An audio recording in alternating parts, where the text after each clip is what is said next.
राजस्थान की विधानसभा में दूसरी बार लगातार विधायक बनने का गौरव हासिल करने वाले हमारे युवा साथी और पर्वत सर की बुलंद आवाज श्री रामनिवास गावड़िया। वीर तेजा शिक्षा समिति पर्वत सर द्वारा आयोजित इस प्रतिभा सम्मान समारोह में सर्वप्रथम माँ सरस्वती को प्रणाम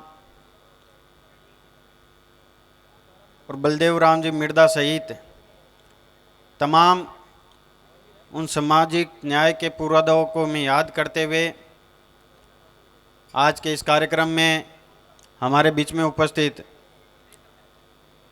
प्रमुख शासन सचिव और हमारे समाज की बेटी के रूप में डॉक्टर आरुषि मलिक जी का इनका जोरदार तालियां बजाकर स्वागत करें, क्योंकि मुझे लगता है कि समाज में आरुषि जी पहली बेटी है जो आईएएस ऑफिसर बनकर हमारे समाज का नाम रोशन किया जिन्होंने, और पर्वत सर सहित समूचे मारवाड़ के लोग इनको हमेशा एक प्रेरणा के रूप में देखते हैं। और मैं इनको इसलिए भी धन्यवाद देना चाहूँगा क्योंकि अधिकारी वर्ग हमेशा राजनीतिक रूप से बचने की कोशिश करते हैं, लेकिन जब भी इनको मौका मिलता है, इनका कोई प्रशासनिक दौरा हो, ये जहाँ भी जाते हैं रास्ते में किसान वर्ग के लोगों से मिलते हुए जाने का इनका एक मुझे बहुत अच्छा इनका स्नेह लोगों के साथ में जो है, उसके लिए मैं इनको विशेष रूप से धन्यवाद देना चाहूँगा। इस कार्यक्रम में हमारे यहाँ की स्थानीय प्रधान साहिबा मीरा देवी जी मुंडवाड़िया, मैं उनका भी स्वागत करता हूँ एक महिला शक्ति के रूप में। आज हम सब लोगों के बीच में इस मंच को सुशोभित कर रही है। साथ ही इस कार्यक्रम में पधारे कालूराम जी जाट साहब, जिनका पर्वत सर में बच्चा बच्चा जिनको जानता है, इन्होंने अपनी कार्यशैली से पर्वत सर के किसानों का दिल जीतने का हमेशा काम किया। और उसी श्रेणी में चंदगी राम जाजड़िया जी, इन्होंने ठीक कहा, ये रहने वाले शायद झुंझुनू के हैं, लेकिन लोग मानते हैं कि ये नागौर के रहने वाले हैं। तो ये जो इन्होंने अपने कार्यशैली के आधार पे अपने काम से, अपने व्यवहार से इस बात को साबित किया कि मारवाड़ के लोग आपको इतना पसंद करते हैं, आप लोगों को इतना सम्मान देते हैं। साथ ही इस कार्यक्रम में राम प्रसाद जी बड़ाडा, में इनको काफ़ी लंबे समय से परिचित हूँ, पहले जीएसटी में थे, अब आजकल सीबीआई में हैं, लेकिन मुझे लगता है कि समाज के गौरव के रूप में और जो शालीनता और जो भाव इनका हमेशा रहता है, मैं इनको बारंबार धन्यवाद देना चाहूँगा कि इस कार्यक्रम में आप पधारे। भाई रूपाराम जी धूण उम्र में छोटे हैं, लेकिन इन्होंने पिछले 3 साल से जब से ये पर्वत सर देख रहे हैं, मैं ये ज़रूर कह सकता हूँ कि कोई ज़रूरतमंद व्यक्ति इनके पास जब जाता है तो उसको बड़ी शालीनता से और समझाने का काम इनका रहता है, और जिस तरह का व्यवहार उसके साथ किया जाता है, निश्चित तौर पर आप इस कार्यक्रम में पधारे, आपका हार्दिक स्वागत है, अभिनंदन है। रामेश्वर जी छाबा साहब, जिन्होंने हम सब लोगों को सारी मोटिवेशनल बातें बताई, बच्चों को भी, अभिभावकों को भी, और मैं इनको शुभकामनाएं देना चाहूँगा कि इसी तरह आप हमारे यहाँ मंच पर हमेशा आते रहें, पधारते रहें, इसी तरह का हम लोगों को मार्गदर्शन देते रहें। रिदाराम जी सारण, जिला परिषद सदस्य, भादवा के पूर्व सरपंच भी है, आप हमेशा सामाजिक सरोकार के कार्यों में आगे रहते हैं। भाई अमरचंद जी जाजड़ा, पी के सरपंच है, भामासा है, और इन्होंने कम उम्र में पर्वत सर सहित तमाम क्षेत्र में अपने काम से, अपने नाम से अपनी जो ख्याति प्राप्त की, उनको भी ढेर सारी शुभकामनाएं। साथ ही इस कार्यक्रम में पधारे हमारे पूर्व प्रधान कानाराम जी सियाग साहब, मैं आपका भी स्वागत करना चाहूँगा। इस जाट छात्रावास के अध्यक्ष के रूप में लिखमा राम जी केडोलिया साहब हमारे बीच में उपस्थित है। भाई गंगाराम जी गोदारा, आपके लिए मैं जितने शब्द कहूँ उतने कम हैं, क्योंकि मैंने इनके साथ काम किया। मैंने इनको हमेशा ये देखा कि लड़ लेते हैं किसान की मदद के लिए, ज़रूरतमंद की मदद के लिए, और इनका तो विभाग ही किसानों से जुड़ा हुआ है, तो इनका तो सुबह उठते किसान से ही काम पड़ता है। और किसान के प्रति जो इनके मन में भाव है, इनके परिवार के मन में जो भाव है, निश्चित तौर पर ये स्वागत योग्य है। इनका एक बार जोरदार तालियां बजाकर आप लोग सब लोग स्वागत करें। साथ ही इस कार्यक्रम में हरिराम जी किवाड़ा, मैं राजस्थान विश्वविद्यालय में छात्र राजनीति करता तब से लेकर आज तक इनका सानिध्य और साथ हमेशा रहा है। और सामाजिक जो भी मंच हमारे समाज के या जितने भी मार्गदर्शन के रूप में पूरे राजस्थान में अगर इस तरह के कोई कार्यक्रमों का आयोजन होता है, इसमें हरिराम किवाड़ा जी ना हो, ऐसा हो नहीं सकता। मैं इनका परबतसर की पावन धरा पर तेजाजी महाराज की इस पावन धरा पर स्वागत करता हूँ, अभिनंदन करता हूँ। और अब विशेष रूप से शिक्षा विभाग से जुड़े हुए हुक्माराम जी लेगा, हरलाल सिंह जी कालेर, बीरमा राम जी मुआड़, उगमा राम जी बडाडा सहित मैं सब लोगों के नाम जानता हूँ। सब लोग मेरे परिवार के लोग हैं। और मैं ये कह सकता हूँ कि पहले जिस शिक्षा विभाग में 2, 3, 4 लोगों की बात होती थी, आज इस परबतसर में इन लोगों ने जो काम किया, जो आप लोगों के बीच में पेट बनाई है, उससे मैं ये दावे के साथ कह सकता हूँ कि आज सैकड़ों ऐसे शिक्षक हैं जिनका पूरे परबतसर ब्लॉक में हर किसान वर्ग का लोग उनका नाम जानते हैं, उनकी कार्यशैली से उनको पहचानते हैं। तो मैं शिक्षा जगत से आने वाले तमाम मेरे विद्वान साथियों का बहुत बहुत साधुवाद और आभार प्रकट करना चाहूँगा कि जब भी मुझे चाहे परबतसर को जहाँ भी आप ज़रूरत रही है, आप लोग अग्रिम पंक्ति के रूप में हमारे साथ में खड़े रहिए। मैं आप सब लोगों का ढेर सारी शुभकामनाओं के साथ में स्वागत करता हूँ। इस कार्यक्रम में पूर्व सरपंच, वर्तमान सरपंच, जिला परिषद, पंचायत समिति या उन तमाम सामाजिक पदों से जुड़े हुए जितने भी जनप्रतिनिधि हैं, मैं आप सब लोगों का भी इस कार्यक्रम में स्वागत करता हूं। पीछे गांव से पधारे हुए तमाम अभिभावकों का, नौजवान साथियों का, सब लोगों का मैं स्वागत करता हूं। और विशेष रूप से जिनके लिए आज हम लोग इकट्ठे हुए हैं, जिन बच्चों का स्वागत करने के लिए, सम्मान करने के लिए, जिन प्रतिभाओं को एक मंच देने के लिए इस कार्यक्रम का आयोजन रखा गया है, उन तमाम प्रतिभागियों को मैं इस शुभ अवसर पर बहुत बहुत शुभकामनाएं और साधुवाद देना चाहूँगा। साथियों, मेरे से पूर्व सारी बातें वक्ताओं ने आप सब लोगों से साझा की। गर्मी भी बहुत है, लेकिन मुझे लगता है कि काफ़ी लंबे समय बाद में इस तरह का एक सुव्यवस्थित, जिसको हम लोग कह सकते हैं, इस तरह का आयोजन ये परबतसर में इस जाट छात्रावास में हो रहा है। उसके लिए मैं आज सब लोगों को धन्यवाद देते हुए ये ज़रूर कहना चाहूँगा कि हम सब लोगों को ये ज़रूर पता है कि हमारी जड़ें किसान वर्ग से, किसान परिवार से आती है। और आज के 20 साल पहले तो मुझे लगता है कि हो सकता है आज कोई एमएलए, कोई प्रधान, कोई व्यापारी, कोई शिक्षक, कोई आरएस, कोई आईएएस बनकर बैठा है। लेकिन आज के 20 साल पहले, 25 साल पहले तो जितने लोग यहाँ बैठे हैं, मेरा ऐसा अनुभव है कि हम सब लोग एक जैसे से लोग थे, जिसके परिवार में ज़्यादा लंबा चौड़ा कोई ना व्यापार था, ना ज़्यादा कोई कामकाज थे। परिवार में हमारे, क्योंकि जाट समाज में हमेशा बड़े परिवार होते हैं, 6 भाई, 7 भाई, 8 भाई, 10 भाई बहन, इस तरह के परिवार हमारे समाज में होते हैं। परिवार में एक व्यक्ति होता था जो बाजार जाता था, पूरे परिवार के कामकाज वो देखता था। मार्केट की कोई बात आती तो ऐसे डर लगता था कि नहीं नहीं, फलां फलां कोई वो काम बताइए, वो काम वही कर सकता है, हम तो बाजार जाते ही नहीं हैं। बाजार एक आदमी जाता था और सब लोग किसानी पे निर्भर थे। धीरे धीरे ज़मीनों में, कुओं में पानी ख़त्म हुआ, हमारी भी मजबूरी रही, हम लोग बाहर निकले, लोगों को देखा, समझा, सीखा। और संघर्ष तो हमारे पूर्वजों ने हमारे डीएनए में दे रखा है हम लोगों को, तो हमने संघर्ष में कोई कमी रखी नहीं। और इन 20 सालों में आप लोग देखिए, हमारी समाज की तस्वीर बदल गई। चाहे वो व्यापार जगत हो, चाहे शिक्षा का क्षेत्र हो, चाहे नौकरियां हो, चाहे राजनीति में हो, हर जगह सब लोग सक्षम स्तर पर आज सब लोग अपना अपना लोहा मनवाने का काम कर रहे हैं। लेकिन फिर भी आज हम लोगों को इस बात की ज़रूरत है कि ये जो छोटे बच्चे हमारे सामने बैठे हैं, मैं आपसे कोई ज्ञान की बात नहीं करूँगा, वही बात करूँगा जो शायद हो सकता है मुझे महसूस हुई या आप लोगों को कहीं ना कहीं महसूस होती है। हमारे लिए अब 36 कौम के लोगों की बात जो आज हर समाज में हर जगह होती है, वो क्यों हो रही है? मुझे लगता है कि जो ज़रूरतमंद व्यक्ति जो आता है, आज मैडम यहाँ बैठे हैं, अधिकारीगण सारे यहाँ बैठे हैं, आप में से भी कई लोग अभी सरकारी नौकरी में लगे हैं, आने वाले समय में भी लगेंगे। ज़रूरतमंद जो गरीब व्यक्ति आता है उसकी कोई जाति नहीं होती है। वो तो बेचारा, कोई भी अधिकारी होगा उसके सामने हाथ खड़ा करके, हाथ जोड़ के खड़ा रहेगा, ज़रूरत पड़ी तो बेचारा पगड़ी भी उतारने के लिए तैयार है। लेकिन हम जैसे लोग मैं अपने आप को भी सम्मिलित कर रहा हूँ। राजनीति में, इस प्रदेश में, इस देश में जाति के नाम पे, धर्म के नाम पे, कास्ट के नाम पर जो जहर घोला गया है, और उसके बाद उस ज़रूरतमंद व्यक्ति के साथ में हर परिस्थिति में खड़े रहेंगे, चाहे वो किसी भी जाति का, चाहे किसी के धर्म का हो। ये संकल्प हम सब लोगों को लेना पड़ेगा, तब जाकर, जिस तरह से आरुषि मैडम कह रहे थे, तब हम लोग चौधरी कहलाएंगे। चौधरी यूं ही नहीं कहा जाता। खुद के समाज के, खुद के परिवार को तो सब लोग साथ लेके चल सकते हैं, उसमें कौन सी बड़ी महाभारत है या कौन सा बड़ा तीर मार लिया।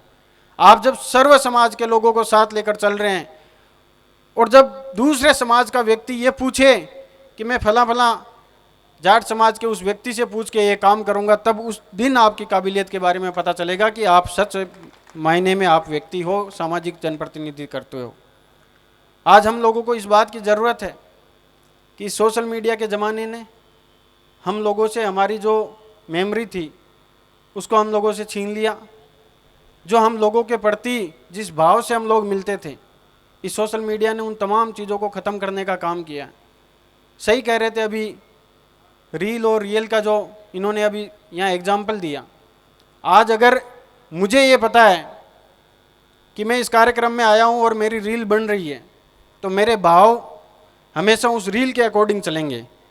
मैं अगर किसी बुजुर्ग के पैर छू रहा हूँ तो मेरे मन में ये भाव रहेगा कि मेरी फ़ोटो बहुत अच्छी आनी चाहिए, उस एंगल से ही मैं पैर छूऊंगा।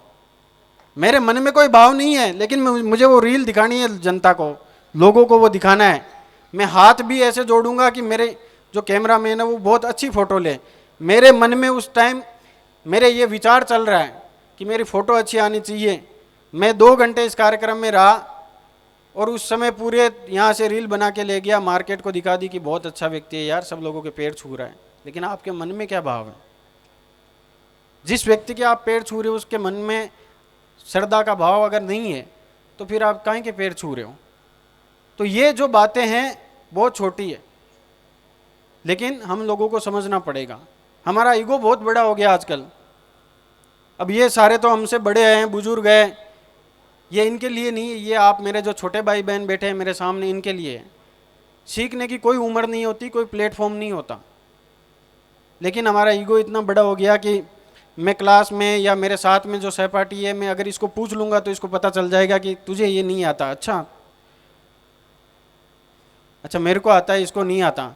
वहाँ आपको लगता है कि कहीं ना कहीं मेरी बेइज्जती हो जाएगी कि यार मेरे सहपाठी को पता चल जाएगा कि मुझे ये चीज़ नहीं आ रही। क्या फ़र्क पड़ जाएगा? वो आपके साथ लंबे समय तक नहीं चलने वाली है चीज़। अगर आप उससे सीख जाओगे तो किसी और को सिखाओगे, उस दिन आपकी तवज्जो बढ़ जाएगी।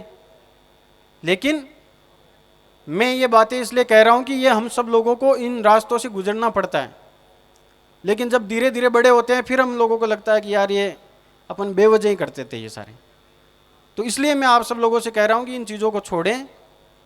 मैं भी आज 2 बार आप लोगों के आशीर्वाद से विधायक बन गया, लेकिन मेरे सीनियर जो है, मुझे लगता है कि इनको मेरे से ज़्यादा नॉलेज है, चाहे वो विधायक है, चाहे विधायक नहीं है, चाहे सरपंच है। मैं आज भी उनको पूछता हूँ कि इसमें अपन ऐसा करें तो कैसा रहेगा, इसका क्या नुकसान है, इसका क्या फ़ायदा है। तो उससे मैं छोटा नहीं हो रहा हूँ। मेरा क्या छोटा होगा? मुझे तो आप लोगों ने 5 साल के लिए बड़ा बना दिया। अब अगर मैं इस बड़े में या मैं में रह जाऊँ या अहम में रह जाऊँ तो ये तो मेरी कमी है।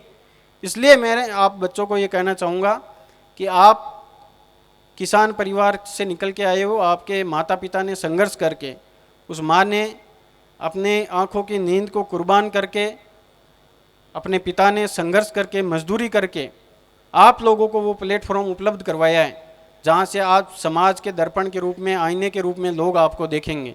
तो आप लोगों की और हमारी भी ये जिम्मेदारी बनती है कि आने वाले समय में हम सब लोग कैसा समाज देंगे। आधुनिकता का ज़माना है, हम इससे दूर नहीं हट सकते, लेकिन तकनीकी को अपनाएं हम लोग। लेकिन हमारी जो परंपराएं हैं, जो हमारे बुजुर्ग हम लोगों को देखे गए, उनको हम नहीं भूलें।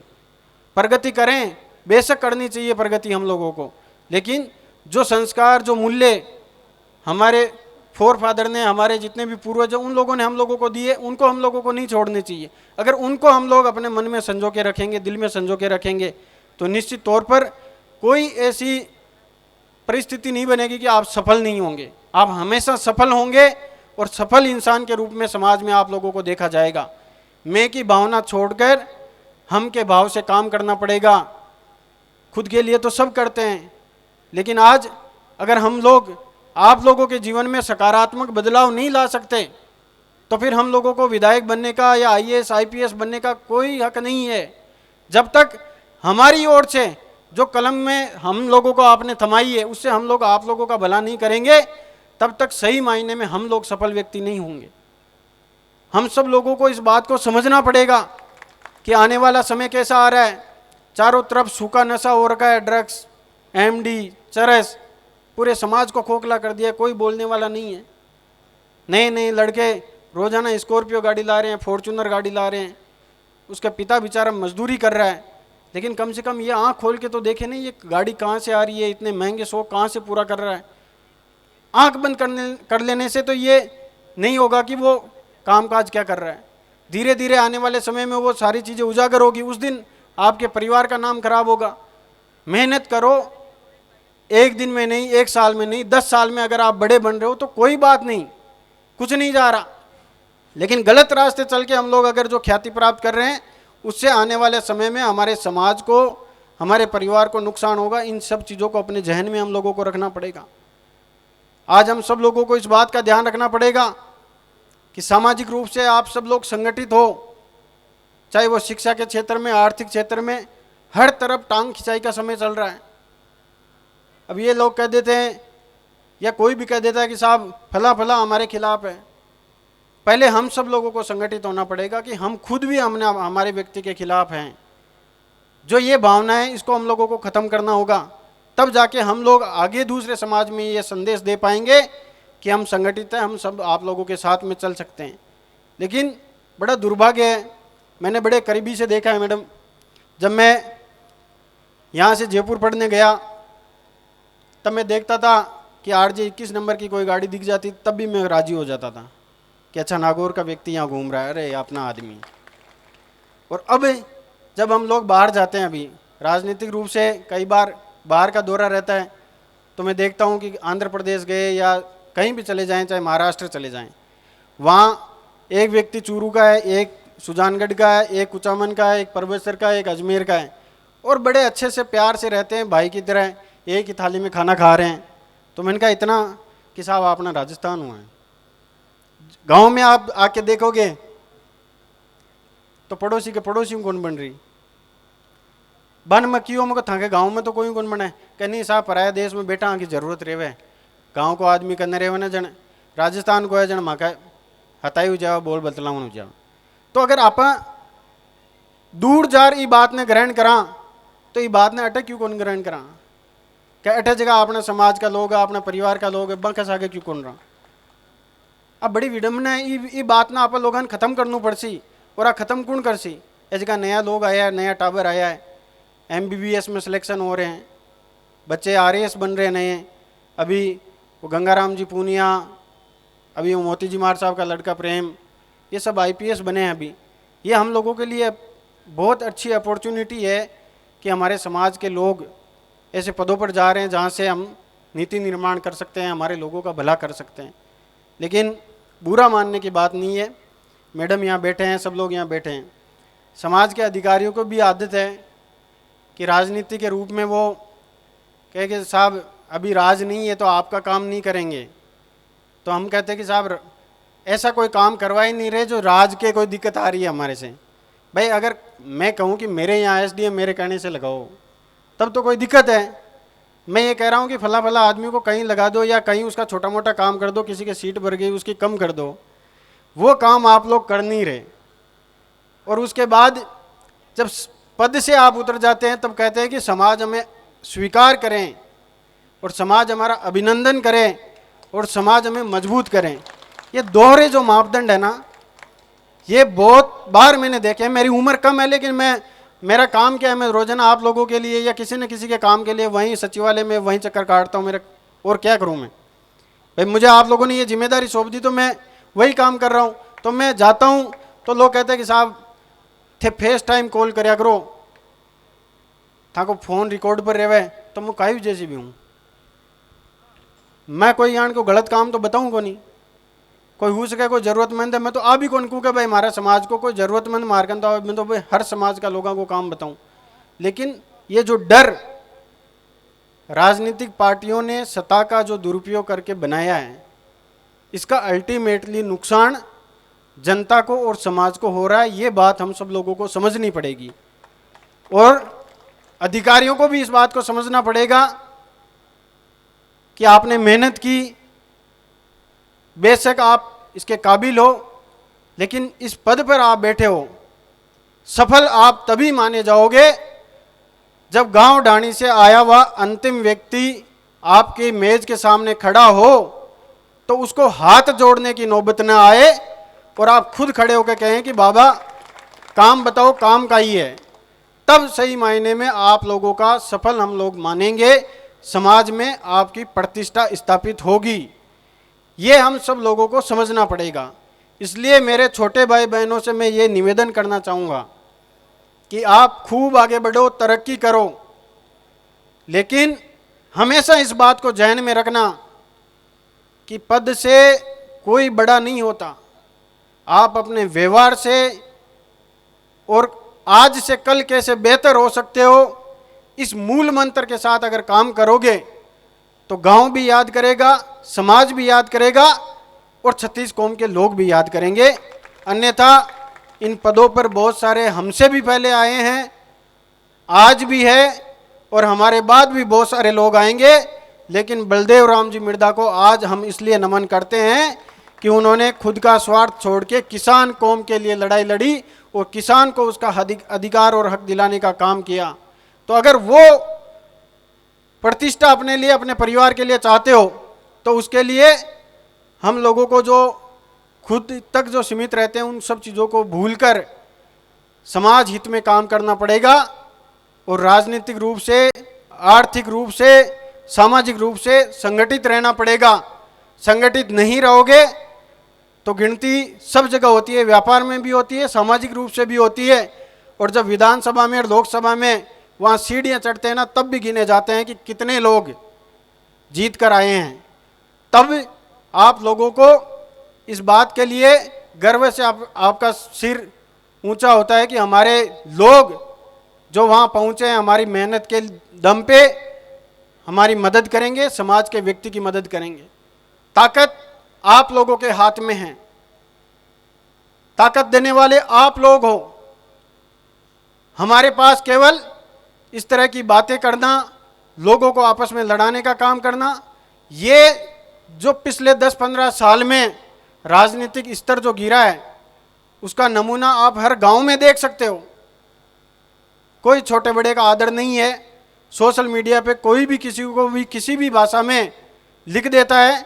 ये हमारे आने वाले समय में हमारे जो पतन, या मुझे लगता है कि अगर कोई समाज की कमी होगी तो निश्चित तौर पर मैं यहाँ दावे के साथ कह सकता हूँ कि हमारा जो मर्यादा, संस्कार और जो ये नशा हमारे समाज में फैल रहा है, आने वाले समय में हमारे समाज को खोखला कर देगा। इन बातों को आप ध्यान रखना। हो सकता है कि समय लग जाए, और समय लगा ऐसा नहीं है, 20 वर्ष लगे हैं। घर छोड़कर बाहर जाने के बाद मेहनत करके अपने नाम, अपने परिवार का नाम रोशन करने में लोगों को 20 साल लगे हैं। लेकिन आने वाले 20 साल हम लोगों के लिए महत्वपूर्ण होंगे कि कितने IAS, IPS और कितने व्यापारी जो सरकारों को चलाते हैं या सरकार में नीति निर्माण के लिए उन लोगों को पूछा जाता है, वह जब हमारे समाज से होंगे तो हमारे समाज के लिए नीतियां बनेगी। ये आप सब लोगों को समझना पड़ेगा। इसलिए मैं आज आप सब लोगों को धन्यवाद देना चाहूँगा, और जो शिक्षा समिति बनी है मैं इसका हमेशा बारंबार धन्यवाद देना चाहूँगा कि आपने ये जो शानदार कार्यक्रम रखा और इसका आगाज आज प्रोफेसर से जाट छात्रावास से किया। मैं आपको बारंबार शुभकामनाएं और बधाई देना चाहूँगा, और मेरी छोटी बहनें, छोटे भाई, आप सब लोगों को मैं इस मुबारक मौके पर बहुत बहुत शुभकामनाएं दूंगा कि आप इसी तरह प्रगति करें, समाज में नाम रोशन करें, अपने पद पर रहते हुए हमेशा जिंदा दिली से लोगों का काम करते रहें। और जिस तरह का मार्क्स आप लोगों ने अभी लिए हैं, 90% से अबोव जिन लोगों ने लिए हैं उनका अभी स्वागत करेंगे। परसेंटेज के चक्कर में नहीं रह के एक सफल व्यक्ति, एक संजीदा व्यक्ति किस तरह से हम लोग बन सकते हैं। समाज में जब हम खड़े हों तो लोग कहें कि ये व्यक्ति कुछ अलग हैं, वैसे व्यक्ति बनने के लिए हम लोगों को मेहनत करनी पड़ेगी। और मैंने कई बार इस नोटिस किया, मैंने खुद ने किया इस बार को नोटिस, आप मत करना कभी जीवन में। अब मैं यहाँ आने के बाद मुझे लगता है कि मैं बेवजह उन चीज़ों में पड़ा हुआ था। व्यक्ति ये सोचता है कि इसके पास मोटरसाइकिल है, मेरे पास साइकिल ही है, या मैं बस से जाता हूँ। अगर मेरे पास मोटरसाइकिल होती ना तो मेरे देखो मैं कितना पढ़ने में अच्छा हूँ, मैं इतना अच्छा पढ़ता कि मैं बहुत अच्छे मार्क्स ला सकता था। फिर देखता है कि नहीं, मेरा तो परिवार कमज़ोर है, मेरे पिताजी मजदूरी करते हैं। धीरे धीरे धीरे धीरे वो कुंठित होता है।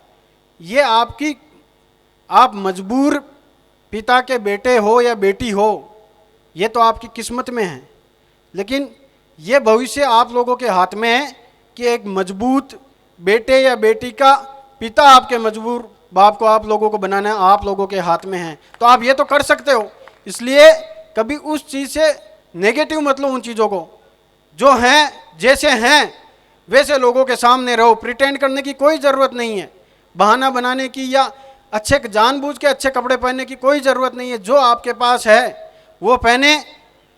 अगर आप अच्छे काम करोगे, अच्छी प्रतिभा आप में होगी तो इनको कोई नहीं पूछता।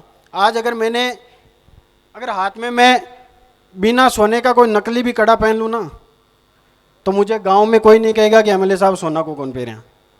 मगर 10 रुपये में भी लियार पेड़ लूँ तो, क्योंकि लोगों का दिमाग ये हो गया कि ये तो एमएलए है तो ये तो पहन सकता है सोने का। लेकिन हम लोगों की आदत हो गई दिखाने की कि नहीं, मेरी हैसियत तो मेरी स्कॉर्पियो लाने की है लेकिन मैं फॉर्च्यूनर लाऊंगा। ये जो समय आप बर्बाद कर रहे हो ना, ये आप लोगों को आने वाले समय में नुकसान देगा। इन सब चीज़ों से बाहरी वातावरण से बाहर निकलो, अंदर झांक के देखो कि मैं कितना मजबूत हूँ, मैं अपने पेरेंट्स की इज्जत करता हूँ नहीं करता, मैं लोगों की कितनी मदद कर पाता हूँ, लोगों के दिल में कितनी जगह है मेरे लिए। उन सब चीज़ों को देखो।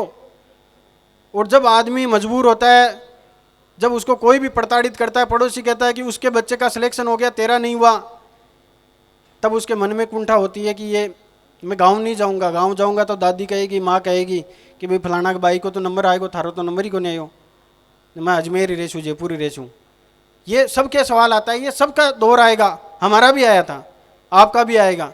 फिर आदमी ऐसा सोचता है कि मैं जिस दिन कुछ बन जाऊंगा ना, इसको इलाज कर दूँ पक्का। हर आदमी के मन में आती है, वो किसी के प्रति आए, अलग अलग संघर्ष है सबका। लेकिन जब व्यक्ति बन जाता है कुछ, उसके कंधों पे इतनी जिम्मेदारी होती है, वो ये सोचता है कि यार ये तो बहुत फालतू बात थी, बचपना था कर ली, अब तो जो जिम्मेदारी है उसका अगर सही निर्वहन कर लेंगे तो ही बहुत है। मेरे भी मन में आता था, कई बार इस तरह की कुछ घटना हो जाती थी, मैंने कहा कल को कुछ बन जाएंगे तो इसका इलाज करेंगे। जब बन गए तो सोचे कि यार ये कहाँ कैसी बातें कर ली हमने। अब तो जो जिम्मेदारी जनता ने दे दी, जो आशीर्वाद दे दिया, अगर आपके भी अगर पूरे काम कर ले या आपके भी सही समय में दुख सुख में हाजिर हो जाएं, वो भी बड़ी बात है। उसमें भी सब जगह हम लोग शामिल नहीं हो पाते, तो कहाँ किसी का नुकसान करने की सोचेंगे, कहाँ किसी से जो हमारा पुराने टाइम में कोई बात थी उसको लेकर आज भी हम लोग बैठे रहेंगे। ये सब चीज़ें धीरे धीरे समय के साथ धूमिल हो जाएगी। इसलिए केवल ये लक्ष्य रखो कि मुझे वो व्यक्ति बनना है जिसका आने का इंतजार करे लोग, कि वो फला फला कब आएगा, और उसके आने से ही ये काम हो सकता है, या उसके आने से ही ये कार्यक्रम की शुरुआत हो सकती है, या उसके आने से ही इस गांव में ढाणी में इस व्यक्ति का भला हो सकता है। वो व्यक्ति बनने का प्रयास करो, बाकी सब चीज़ें तो गौण हो जाएगी। आप गरीब थे, आपके पास पैसा नहीं था, दोस्त नहीं थे, आप दिखने में बदसूरत थे या कैसे भी थे, ये सब चीज़ें तो मायने ही नहीं रखती। फिर जिस दिन आप सफलता की जो सीढ़ी है उसको चूम लोगे वहाँ तक, उस दिन तो ये सब चीज़ें गौण हो जाएगी। उस दिन तो ये कहेंगे आपके जैसा तो कोई है ही नहीं। हम तो पहले ही कह रहे थे कि ये लड़का या ये लड़की कमाल करेगी। ये बातें बदल जाएगी आपके लिए, और वैसा बनने के लिए आपको खुद से ये तय करना पड़ेगा कि मुझे आने वाले समय में अपने आप को साबित करना है। मेरी किसी से प्रतिस्पर्धा नहीं है, मेरी खुद से होड़ है, मुझे आज से बेहतर कल बनना है। इस मूल मंत्र के साथ में आप लोग काम करें। बहुत बहुत धन्यवाद। राम राम साहब, जय हिंद, जय भारत। बोले वीर तेजाजी महाराज की जय।